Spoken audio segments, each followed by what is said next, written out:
हूं आपके साथ ऋतु भंडारी और शुरुआत एक बड़ी खबर के साथ करेंगे, जहां उत्तराखंड में यूपी एटीएस का छापा। देहरादून से जुड़ा धर्मांतरण रैकेट का नेटवर्क। आपको बता दें कि यूपी एटीएस की महिला और युवक से पूछताछ का सिलसिला जारी है।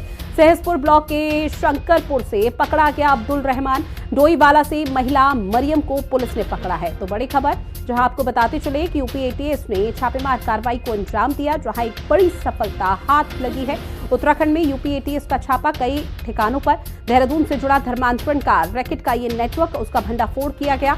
यूपी एटीएस की महिला और युवक से पूछताछ का सिलसिला लगातार जारी है। माना जा रहा है कि इसका पूरा कनेक्शन छांगुर से जुड़ा हुआ हो सकता है, क्योंकि सवाल अब यही लोगों के जहन में और यही पूछा जा रहा है कि आखिर शहर शहर कितने छांगुर और हैं, क्योंकि छांगुर जो मुख्य सरगना है उसकी तरफ से अलग अलग राज्यों में, अलग अलग इलाकों में फिलहाल धर्मांतरण का ऐसा नेक्सस यहां पर जाल बिछाया गया है, जिसके आधार पर मासूम और हिंदू धर्म की लड़कियों को फंसाया जाता था और उनका धर्मांतरण कराया जाता था।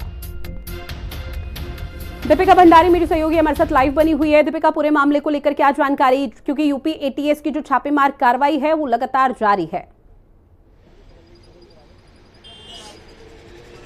जी बिल्कुल, देखिए जो यूपी का चर्चित झांगुर उर्फ जलालुद्दीन के अवैध धर्मांतरण का मामला है, इसके जो तार है वो देहरादून से भी जुड़े हैं, उत्तराखंड से जुड़े हैं। यहाँ पर जो है देर रात एटीएस की टीम जो है वो गुप्त तरीके से यहाँ पहुंची थी। इसकी सूचना जो है वो किसी को नहीं दी गई थी, क्योंकि अगर इसकी सूचना अगर दी जाती तो हो सकता है कि अफवाह फैल जाती, या फिर हम कह सकते हैं कि अगर इसके बारे में तमाम मीडिया वालों को पता लग पाता तो कहीं न कहीं जिसपे उनको शक है, जिसको वो उठाने के लिए आए हैं, महिला को और एक व्यक्ति को, हो सकता है कि वो फरार हो जाते। ऐसे में जो एटीएस की जो ये छापेमारी थी बहुत ही प्राइवेसी के रूप में जो है वो यहाँ पहुंचे थे, प्राइवेट रखा गया था इस चीज को। और शंकरपुर से एक व्यक्ति को और साथ ही डोईवाला जो कि विशेष समुदाय का बाहुल्य क्षेत्र है, वहां से एक महिला को गिरफ्तार किया गया है। आरोप ये है कि जो लोग हैं वो भी झांगुर के साथ इस धर्मांतरण के मामले में जो है शामिल रहे हैं। हालांकि अभी एटीएस की जो टीम है वो उनको साथ ले गई है और उनसे लगातार पूछताछ कर रही है कि इनका जो रोल है वो इसमें आखिरकार क्या है। क्योंकि देखिए, जिस तरीके से कभी भी अगर कोई बड़ा मामला होता है और उसके जो तार हैं अगर वो उत्तराखंड से जुड़ते हैं, तो ऐसे में सरकार की बात करें या हम पुलिस की बात करें, पूरा सहयोग जो है वो करती है। लेकिन इस बार जो एटीएस जो यहाँ पहुंची है वो बहुत ही गुप्त तरीके से यहाँ पहुंची है, इसकी सूचना किसी को नहीं दी गई। 2 लोगों को इसमें गिरफ्तार किया गया, हिरासत में लिया गया है, उनसे लगातार जो है गुप्त तरीके से पूछताछ हो रही है और क्या कुछ इसमें निकल के सामने आता है इसका अपडेट हम अपने दर्शकों को जरूर देंगे। हालांकि अभी शंकरपुर से गिरफ्तारी यहाँ पर हुई है और यूपी एटीएस अपने साथ लेकर गई, और इसके पीछे की वजह फिलहाल ये मानी जा रही है कि प्राइवेसी में शायद इसलिए रखा हो कि शहर शहर कई छांगुर हैं, जो छांगुर का नेक्सस है और जो जाल है वो कुछ इस कदर फैला हुआ है कि और भी कई इलाकों में इस तरह की छापेमार कार्रवाई को आने वाले समय में एटीएस की तरफ से अंजाम दिया जा सकता है। लेकिन एटीएस की टीम जिस युवक की गिरफ्तारी हुई, जिस महिला को अपने साथ लेकर गई, पूछताछ का सिलसिला जहां शुरू हुआ, उसमें क्या कुछ निकलकर सामने आया, कोई खास जानकारी?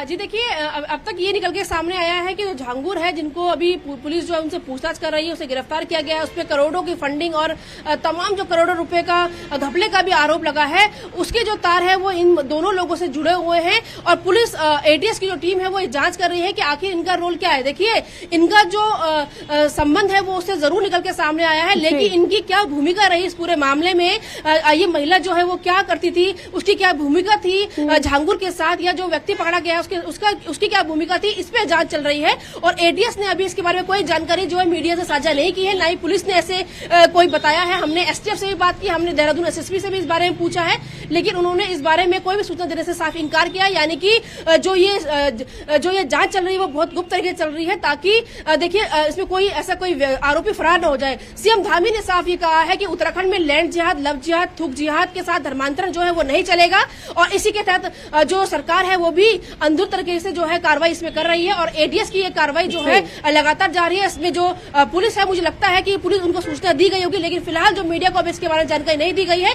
दोनों की क्या भूमिका है जल्द पता लग जाएगा। ठीक है दीपिका, जानकारी साझा की उसके लिए